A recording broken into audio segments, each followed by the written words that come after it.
Every undercard match, every tag team feud, and every main event moment that left the crowd on its feet. This is where it all comes alive again. From blood, sweat, and championship gold to the unforgettable personalities who owned the spotlight, it all happened here. One ring, one city, 1,000 stories. And this is Ringside in Rose City. And here's your hosts, Frank Culbertson and Mike Rogers. Hey, well, thank you for that introduction. This is Frank Culbertson, your host, co-host, I should say, here on the very first Ringside in Rose City Portland Wrestling Podcast. Here is my co-host, Mike Rogers. Mike, great to have you here today. Oh, it's always fun to do a podcast, and I'm looking forward to this one as well. We're going to have a lot of fun. Absolutely. And I want to let the people know that was the lovely Lisa Hughes introducing us. She's going to be popping in from time to time, opening and closing the show and keeping Mike and I on track because we will totally get lost. And Lisa has promised to keep us on track. So we're going to get right in. Mike, what's the topic we're going to talk about today? Well, I have no idea what we're going to talk about. That is absolutely right. That's the fun of this podcast. Now, in other podcasts, we've always had time to prepare and make notes and know what we're going to talk about. But on this podcast, we're never going to know what the subject is going to be. So it is going to test our wrestling knowledge as it's never been tested before. And thanks to Facebook Marketplace, I found this wheel that you spin like at a carnival, and it's got 10 different envelopes on it with different topics. We don't know what the topic is going to be till Lisa gives the wheel a spin, hands us the envelope. So, Mike, are you ready? I'm ready. All right. So, Lisa, give the wheel a spin. Oh, that was a good spin. And hand me the envelope. Here you go. Oh, Mike, this is a good topic. And it's from the Encyclopedia of Portland Wrestlers that Mike Rogers put together, over 500 pages available on Amazon. I should mention Mike is the author of 5 books on Portland wrestling, the Excitement in the Air interview series, and the Katy Bar the Door, the history of Portland wrestlers, and the Encyclopedia of Portland Wrestlers, and also a book on Hawaii called Oh Yeah, which is all of them available on Amazon. Steve Gennarelli and John McAdam of the Stick to Wrestling podcast recently said that Mike Rogers' Katy Bar the Door is the perfect book that every territory should have. They wish every territory had a book like that. So you at home should have that book. Ordered on Amazon today. But Mike, our topic is the top 10 tag teams in the Portland sports arena era. And so, Mike, we're going to kick it right off on page 307, I believe, is your list of the top 10. And you start. List number 10 is Haru Sasaki and Mr. Fuji. Haru Sasaki and Mr. Fuji, they were an excellent team in the early 70s. Haru had been kind of a journeyman, but the fans really disliked him. He continued his heat, and Mr. Fuji was young at that time. I think it's a little underrated at Mr. Fuji's size. If you take a look at him standing next to Teru Tanaka, who was his partner, I was startled at how big Fuji was. He was a good-sized person. Haru was on the smaller side, and they were really a good team. They feuded with Lonnie Main and Tony Bourne. They ended up winning the tag belts from The Claw and Beauregard in just a fantastic heel match. So Haru Sasaki and Mr. Fuji, it's definitely a team to remember. And when you talk about Fuji, a lot of people remember him, younger people remember him from the WWF days of being a manager. But Fuji, early in his career, he debuted in '62 in Hawaii, which is in the book, Oh Yeah, the history of Hawaii wrestling, available on Amazon. Did I mention that yet?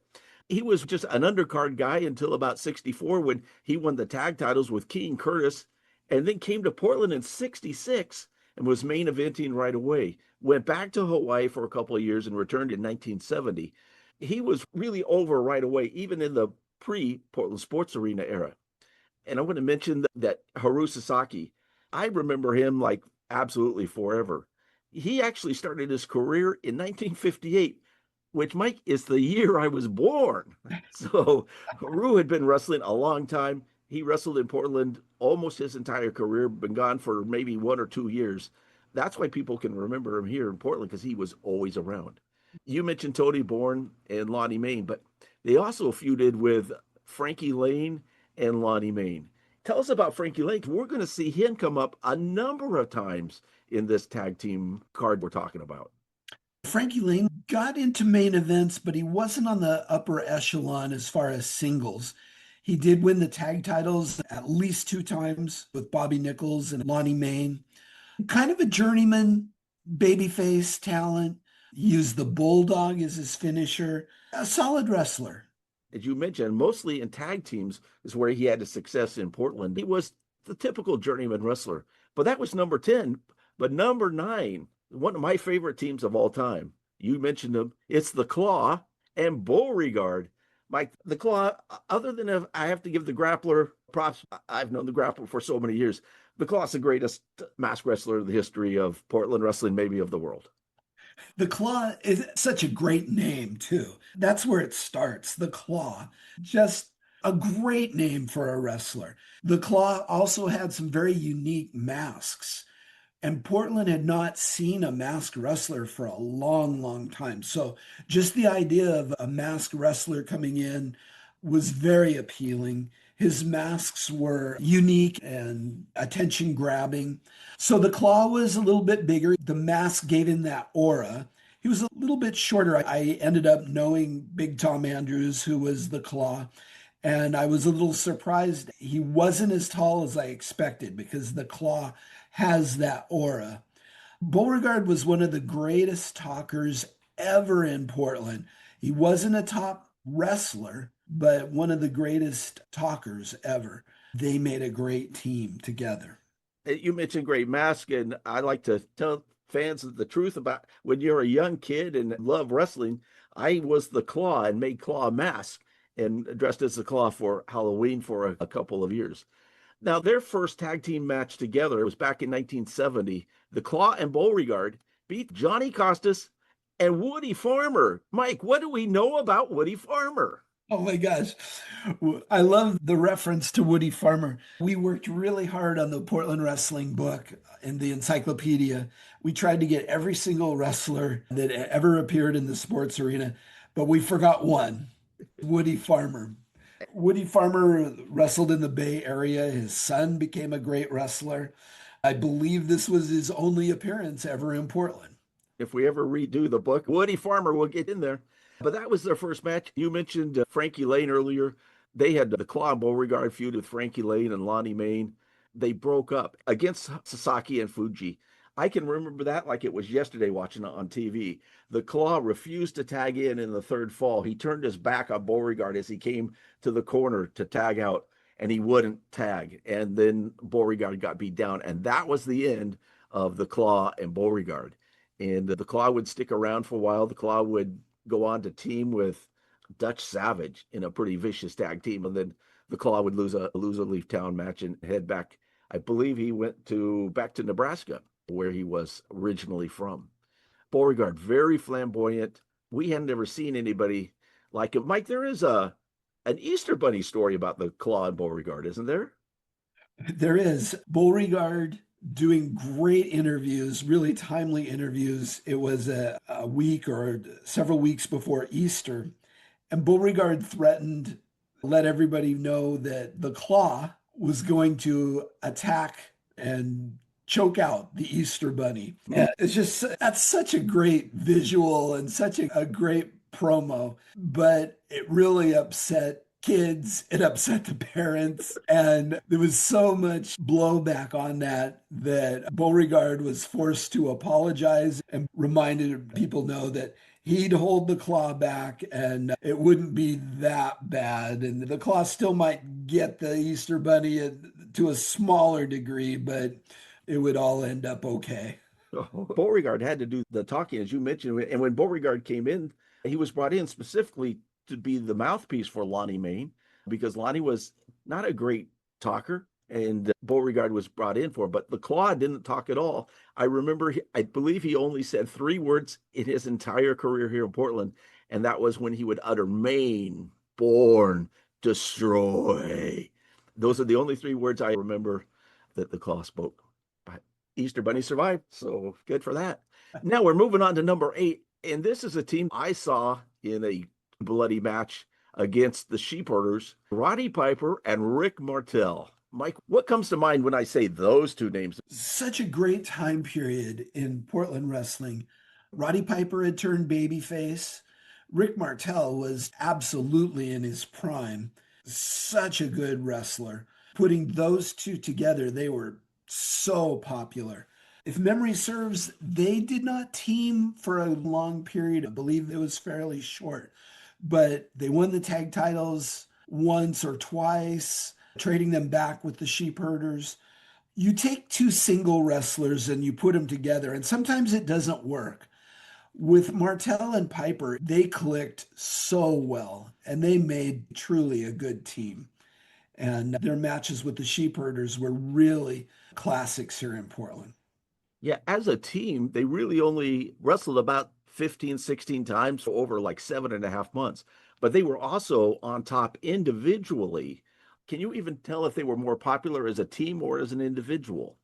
I would say as a team, they were incredibly popular individually. But now when you get both of them together, like maybe there's some people who still didn't like Piper or, the same with Martel, but you put them together. And I think that there's something for everybody with that tag team. Martel had actually only been here since November of 79 when he had come in. They started teaming in January of 1980 against the Sheepherders back and forth for several months. But then they had some feuds with Ed Wiskowski and Buddy Rose, who I think are going to come up on the list. Rose and Wiskowski won. Martel then lost a loser leave town match to Rose, and the titles were vacated again at the end of the month. But when you look at the Sheepherders, Martel and Piper, Wiskowski and Rose, it doesn't get any better than those 6 in Portland. The matches that they had were just fantastic. Piper and Rose, anytime you put them together in the ring, it's just electric, whether it be in singles or tag team. The fans know that anytime they touch each other, that's what the fans are waiting for. So just having Rose and Piper in the ring at the same time. And then Skowski is a very underrated wrestler. Early in his career, he was in such great shape and really, really solid. And his size played well with Buddy Rose. Absolutely. And I think we'll be talking about them coming up shortly. But we just talked about the Sheepherders, so we're going to go ahead, and they're listed by you at number 7. The Sheepherders, Luke Williams and Butch Miller. The length of time that they were here in Portland blows my mind. A little bit shorter than what I thought, but so memorable. People remember them as that bloodthirsty, violent team that, well, there was only one other team that I can think of, we'll talk about later, that were that violent. People will remember the Sheepherder or the Bushwhackers was just this goofy mid-card tag team that they evolved into. Hats off to them because they were able to change their style to make themselves more marketable. Early in their career, they were just a vicious, mean tag team. Really good as a tag team as well. They worked so well together. And despite the fact that Butch Miller won the singles title at one point, they really did not wrestle very many singles matches. People think of them as just brawlers, but they could really wrestle in the ring as well. And you look at the tag teams they were up against when they came in. Ron Starr and Adrian Adonis were the tag team champs when they came in, and the Sheepherders beat them shortly. But that's a great team. Or you got Stasiak and Adonis, or Dutch Savage and Stan Stasiak. Imagine a young Stan Stasiak who, as everybody knows, and on the Stick to Wrestling podcast, you can listen, and everybody knows Stan Stasiak's the greatest wrestler ever in the world, according to me. But Dutch Savage and Stasiak at that time in 1979 against the Sheepherders would have been an absolutely classic match to watch. Yeah, they worked hard to get the Sheepherders over, and they gave them wins over a variety of wrestlers who sometimes weren't established as tag teams. It was just kind of putting two guys together. But that's what helped get the Sheepherders over. And I'm glad you mentioned that. Mike has such a deep knowledge and talks about teams that weren't regular teams, like Don Leo Jonathan and King Parsons as a team. You had Sal Martino and Frank Dusek as a team. You had Chris Colton and Igor Volkov. And so Rocky De La Sera and Volkov. So whoever it was they put in, the Sheepherders were going to beat. And the Sheepherders were just a dominant tag team. Only here for a little bit over a year, where a year overlapped, but they're remembered so well. They had a real reputation coming in and a real reputation leaving. You compare them to the Royal Kangaroos, and I'm sure we're going to talk about them. My memory says that the Sheepherders used a little bit of comedy at times, despite being very vicious. I don't think I ever remember the Royal Kangaroos using any bits of comedy at all. The Kangaroos were earlier in the 70s, and the Sheepherders were in the later part of the 70s, early 80s. You remember them because they were just a great team, just a great team. Famously in Portland, turned and became baby faces at the end of their run in Portland. Like so many, it's just a good promotional, when you've worn out a heel, to freshen up and change the look. It happens a lot where you will turn those heels babyface to get that last little run out of them with the other heels. The Sheepherders had a chance to do that and feuded with Rose and Wiskowski. They also came in with fairly long hair. And if memory serves right, they both lost their hair twice. They were willing to do business in that manner to draw the houses. They were just really good, especially early in their career like this. And I know people complain about, we went to the WWF, WWE, and became the Bushwhackers and were comedy figures. But when you talk to those two, they enjoyed that time because they were making good money. Their bodies were breaking down. They were getting older. And so this was an opportunity for them to make money in a business that had been their livelihood. So hats off to them for ending their career on a financial success.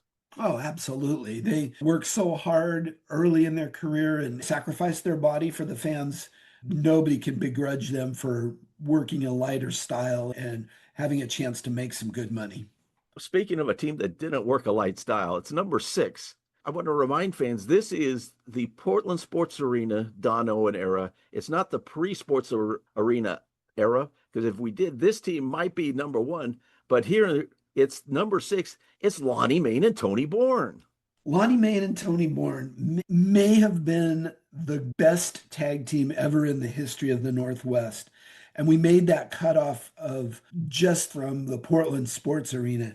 And so they did not team up as often at that time period.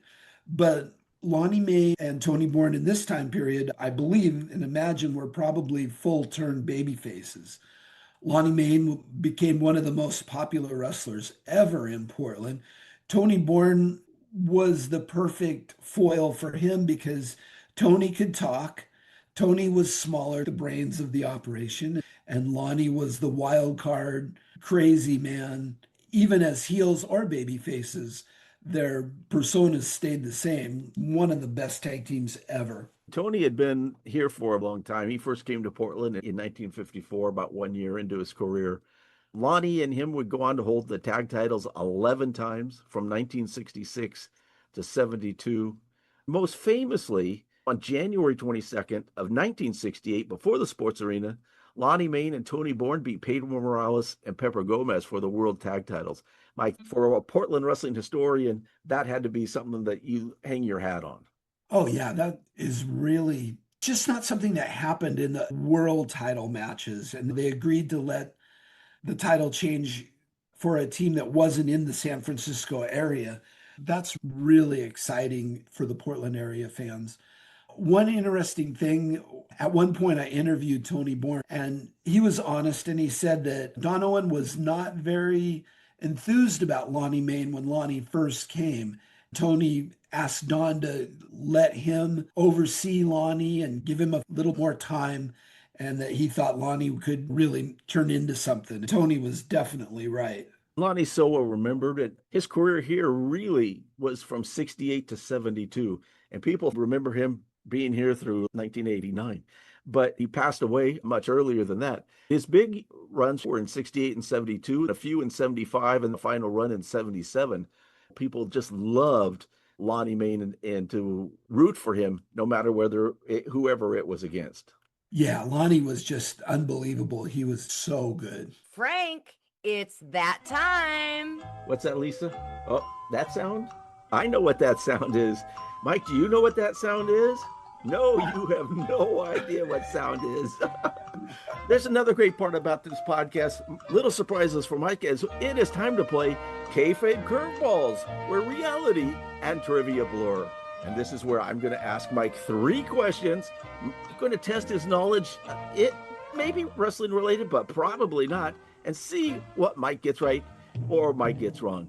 So, Lisa, if you'll hand me that first 3 questions. Here you go. Thank you. Oh, these are really good. Okay, Mike, first thing that comes to mind. What is the very best flavor of ice cream? Chocolate. Oh, I'm absolutely sorry. That is the wrong answer. The only acceptable answer was Rocky Road.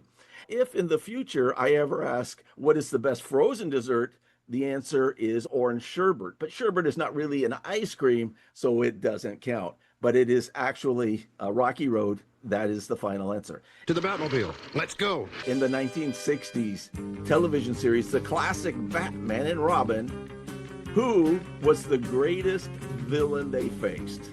The Joker and the Riddler played themselves out. Mr. Freeze. Oh, you were so close. I was hoping you'd just stop talking because the correct answer would have been any one of 4. It would have been the Riddler, the Joker, the Catwoman, or Penguin. Now, you said Mr. Freeze, and so we'll give you partial credit because he was okay. Just so you know, if you had said the bookworm, Lisa would have hit you with the cattle prod. Oh! Cattle prod! There are consequences for wrong answers.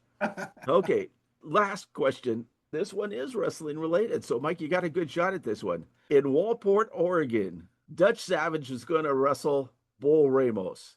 Ramos and Savage have feuded over and over. They've had the coal miner glove matches. They've had the strap matches. They've had the combined coal miner versus strap matches. So, multiple choice, Dutch Savage gets help from someone and beats Bull Ramos that night. Now, was the answer Jonathan Boyd bringing a boomerang to the ring, Frankie Lane, who we've talked about, bringing his bull rope with a cowbell at the end to beat Bull Ramos, who he was also feuding with? Or was the answer number 3, Mike Rogers with salmon? Absolutely. Mike Rogers with salmon. Oh, Mike, I think everybody wants to know that story. So Dutch Savage used to come on his interviews and he would say, I'm going to be in Seaside, Oregon on Monday night. And wouldn't it be great if a fan brought me some salmon? And I yelled to my mom, I'm 11 years old, Mom, Dutch Savage wants us to bring some salmon to the matches. And so one night in Seaside, I took some nice salmon to Dutch Savage and he was very appreciative. A few months later, Dutch Savage comes on an interview, and now Walport is about 130 miles south of Seaside. This is what I remember most about that night. Andre had been in the circuit and finished up on a Saturday. The Walport show was a Sunday. It's 130 miles away, but it's worth the drive to see maybe, just maybe, Andre the Giant in Walport. Dutch says, wouldn't it be great if a fan brought me some salmon here in Walport while I'm on the coast? As luck had it, I had actually been salmon fishing and I caught a salmon. Dutch Savage got a portion of that salmon that day. And that is the single reason I know Dutch, if he was here today, would say that's the only reason he beat Bull Ramos, because of Mike Rogers and the salmon. That's a great story. And we'll be back with Kayfabe Curveballs every single episode. Mike has no idea what we're going to ask him, but I'm sure there's more stories to come here on Ringside in Rose City. Okay, Mike, back to the top 10 list. Number 5, we've talked about him, but let's talk a little bit more. Buddy Rose and Ed Wiskowski. And we know Buddy was legendary in Portland, maybe one of the best heels ever in Portland. But as a tag team, what do you think of them? They work together so well. We talked just a little bit before of the size difference. Buddy had that round shape to him that helped get him heat. Skowski looked great. He was taller, bigger framed. They just looked great together and worked so well together. Really, really good tag team. And they had longevity too. They teamed together a long period of time. Yeah, actually started in August of 77, I believe, and tagged all the way through 85. They faced some great teams. Snuka and a number of partners, including Jesse Ventura. Can you imagine Snuka and Jesse Ventura as a team going against Rose and Wiskowski? They fought a lot of great tag teams over that time period. Ventura and Snook teamed together for a short while after a lengthy feud. Ventura had a gigantic feud with Rose, and that was the key matchup. Snuka had a feud with him as well that lasted a long period of time. They were really successful. Rose held the tag team titles with different partners 13 times. Wiskowski held it with him 4 times. They were very, very successful. Was it a world or U.S. tag title that they held? The World Tag Team title based out of San Francisco. Again, not recognized outside of San Francisco by the wrestling magazines, but for us in Portland, it was a big deal.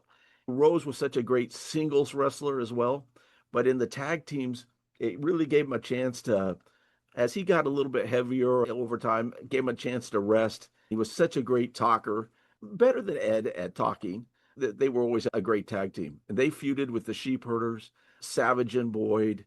There was always very solid wrestling in the ring. They were hated, but they both could really wrestle. And Buddy Rose always used that backbreaker. It was called the Billy Robinson Inside Out Backbreaker. Right. And that was a great finishing move. Skowski had different finishing moves. And early in his career, he did the Harley Race style fall off the top rope, head into his opponent. And that was great looking as well. Yeah, especially with the height that he would have, because Ed was a fairly tall wrestler. Number 4, one of the teams that as a kid just scared me to death, and that's Kurt and Carl von Steiger. On top, starting in 1968. What do you remember about the von Steigers? The von Steigers, it was hard to tell them apart. They both had their shaved heads. Kurt always got the push as the singles. He won the singles title probably 2 times. Carl never got those big single wins for some reason. I imagine it was because Kurt was probably just a little bit bigger. Again, good tag team style. They had both come from Calgary, Manitoba area, where they'd been preliminary wrestlers and put together the German heel gimmick that worked really well for them. They had longevity and traveled to different territories. In a trivia note for people, the Von Steigers beat Lonnie Main and Beauregard to win the Northwest Tag Titles 10-12-1968, which was the very first main event at the Portland Sports Arena. It was the Von Steigers winning the title against Lonnie Main and Beauregard. That's a bit of trivia for you. It might come up in the future. Mike, you better prepare for that one. But okay. I want to mention a team that they feuded with that doesn't, because of the era that we're in, doesn't get a lot of recognition, isn't on our list.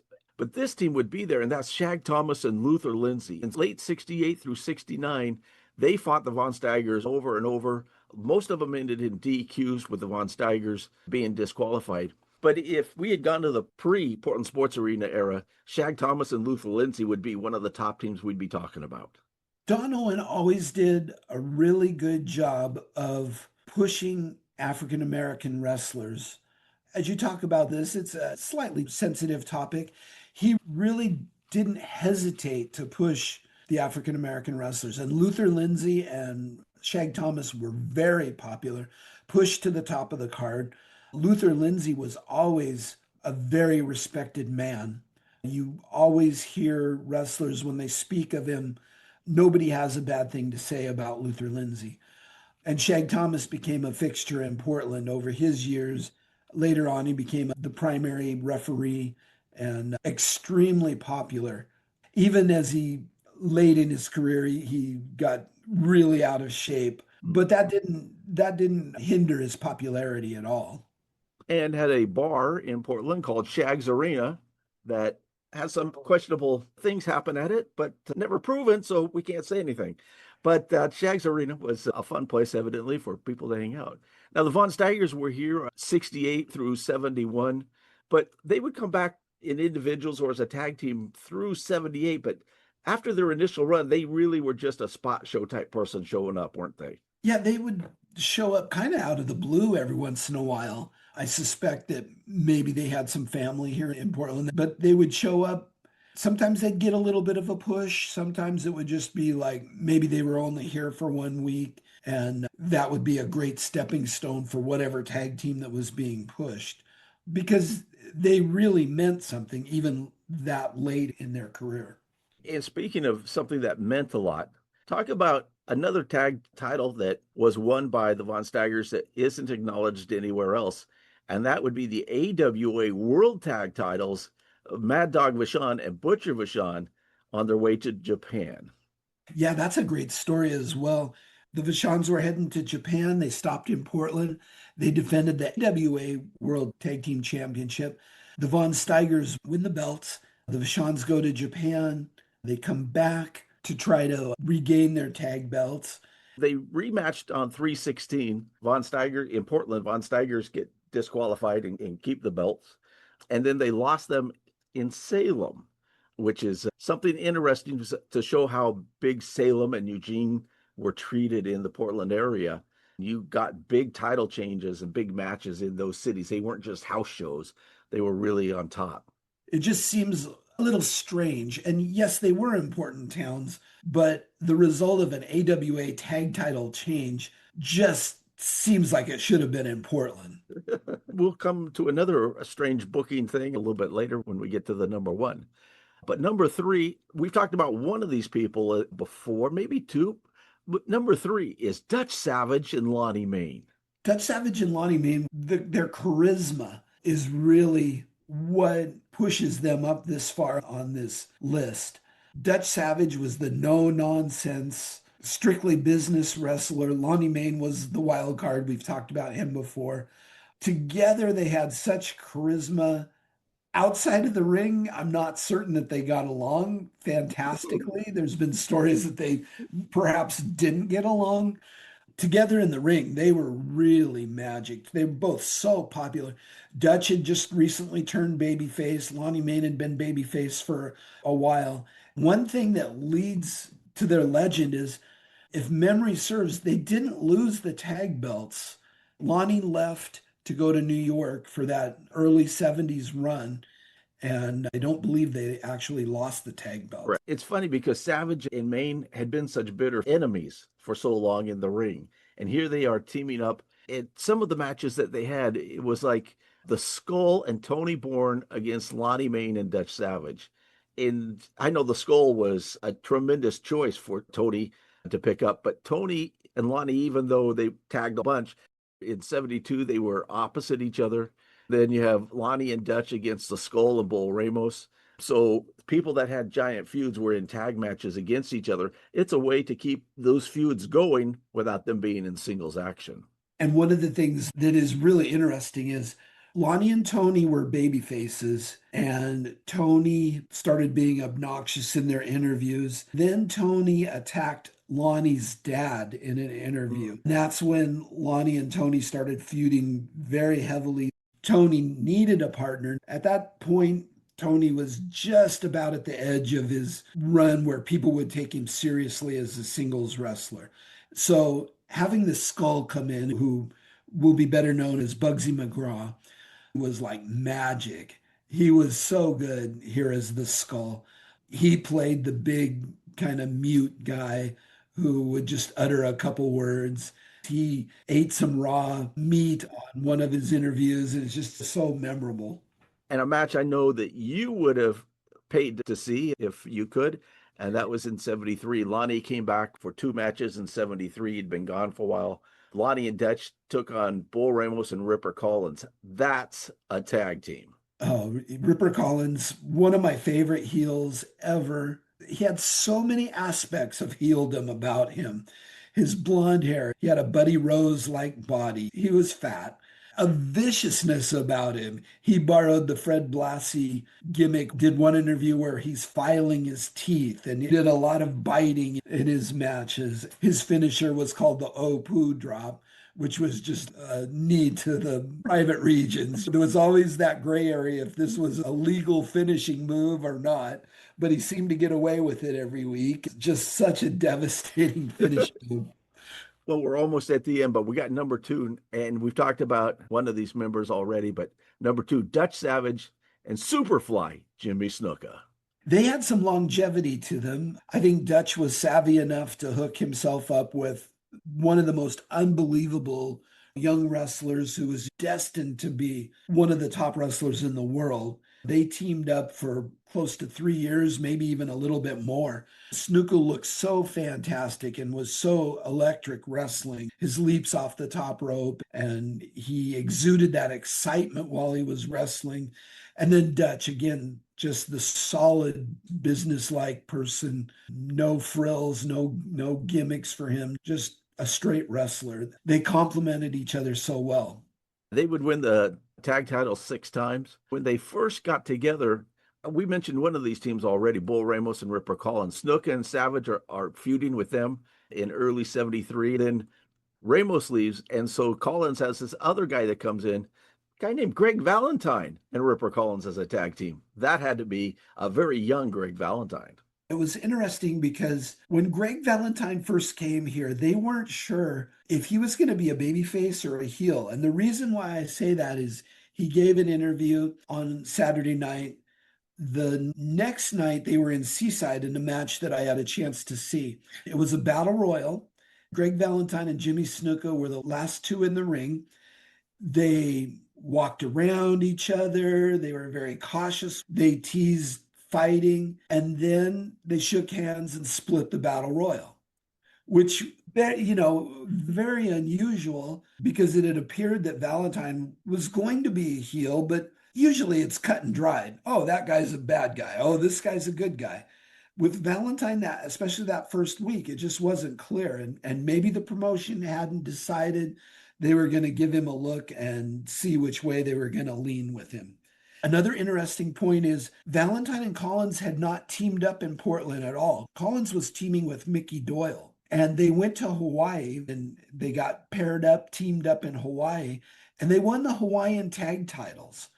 So then they came back to Portland, showing that they were now the tag champs in Hawaii, and now they would start teaming in Portland.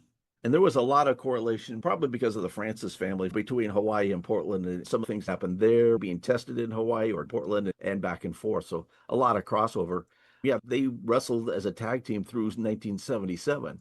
They beat Jesse Ventura and Bull Ramos. They beat Rose and Ventura. They beat the Iron Sheik and Bull Ramos, which is another tag team that just unbelievable at that time in 1977. So they were beating everybody. They were really, really good. Before we get to the number one team, who would be honorable mention that didn't make the list in Portland wrestling history? I'm thinking of a team, Mike, that's later on in the promotion. The promotion is on its last legs. Grappler is here, and there's some good talent. But this was probably the biggest true babyface team in the history of the Portland Sports Arena era, and that would be the Southern Rockers. The Southern Rockers were a really different team because right in that time period, you had the kind of the rock and roll babyface tag team in every territory with the bandanas and the rock and roll theme. And there was a tag team like that in every territory. So the Southern Rockers, Steve Dahl and Scott Peterson, was Portland's version, and they became extremely popular. Steve Dahl may have been one of the most classic baby faces ever in Portland. I would compare him to Rick Martel, not in his ability, but in his look. And Steve Dahl was a little small, that hindered him. Scott Peterson was green, but they started meshing. Peterson started getting better. I think Dahl was a really good worker. And yeah, as a tag team, they were very good and extremely popular. And then, as you wrote in Katy Bar the Door, there was some pressure from Peterson's family for him to exit the wrestling business.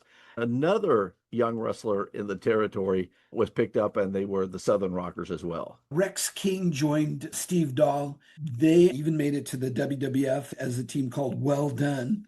Steve Dahl, I believe his name turned into Steve Dunn. And they were still popular, but the second version is usually never quite as popular as the first version. Now, that's not to say they were not popular. They were very popular. But the original, just, it's hard to replace the original. And I wanted to make sure that we gave that team a shout out because the Portland Wrestling Superfan, Jody Day, would be all over us if we didn't include the Southern Rockers somewhere in this discussion. They were really popular. Towards the end, you had the Harris brothers here, but it was just a different time in Portland wrestling as things wound down. The Harris brothers were, I don't think, Don Owen's favorite. I love this story with the Harris brothers. One Christmas night, they were wrestling, and during introductions, the Harris brothers pushed Don Owen down. I'm guessing Don was at least 75 at the time, probably older, and he took that bump. The crowd reaction was just something else because the crowd got silent. In wrestling, you call that white heat. That's not the type of heat that you want to have. That means the crowd is very well could be on the verge of rioting. It was so shocking to see that they would actually push Don Owen down at that age. In a way, I think it kind of backfired on them. I don't recall ever seeing Don get pushed before, definitely not to that extent. You know, you would have people get real upset with him and get right in his face, and Don would just give it right back. But being pushed down at that age was unusual. So, Mike, we've come to number one. The number one tag team in the Portland Sports Arena era is the Royal Kangaroos, Jonathan Boyd, Norman Frederick Charles III. This tag team had longevity going for them. They had a viciousness, especially early on in their run. They used their boomerangs to attack their opponents, heavy wooden boomerangs. So when they would hit their opponents, it usually meant juice. They never used any comedy at all. They were a very serious tag team, and the fans took them as a serious tag team. In Portland, there was a series of bounty hunter matches. The bounty hunter matches really solidified their popularity or unpopularity, really made them take a step up. They had wins over a lot of top tag teams that were assembled to come into the area to try to defeat them. And we've heard the story that the bounty hunter matches were originated by the sponsors of Portland wrestling, Tom Peterson and Joe Cahan. They didn't like the tone of the Kangaroos interviews and wanted to bring in some tag teams that could give them a good battle. They brought in tag teams like Lonnie Main and Raul Mata, Chief Big Heart and Dory Funk Jr. Then they put the more successful together. They put Lonnie and Dory Funk Jr. together, and they had two matches. The Kangaroos are coming out on top, even in these bounty hunter matches. They continued to have 4, 5, 6 more bounty hunter matches. The bounty hunter matches started to lose a little bit of steam. They had Don Leo Jonathan and a wrestler by the name of Bouncy Smith. Right. And Bouncy Smith debuted in Portland. He'd come from Vancouver, an African-American wrestler. He wrestled Bull Ramus on his debut. All he did was just bounce up and down, jump up and down. And he had that nickname Bouncy. They gave it to him right then and there. Incredibly, for someone who had very little experience, he was losing on this night. And they put him with Don Leo Jonathan in a bounty hunter match. The Kangaroos went over. Don Leo Jonathan was the extreme talent in that match. Mad Dog Vachon and Siegfried Stonke were another bounty hunter match. I believe Mad Dog Vachon and Dale Lewis were a bounty hunter match. It just kind of kept going. And eventually the Kangaroos lost their tag team titles. So then, in a way, the bounty hunter matches became not as important because the Kangaroos weren't the tag team champions anymore. They had one, maybe two after they had lost, and then the bounty hunter matches were phased out. But the Kangaroos, their longevity, their viciousness, I think everybody remembers the Royal Kangaroos. So I want to ask you about a couple of teams I know from 1971. Some of the other tag teams we've talked about fought all top guys right away.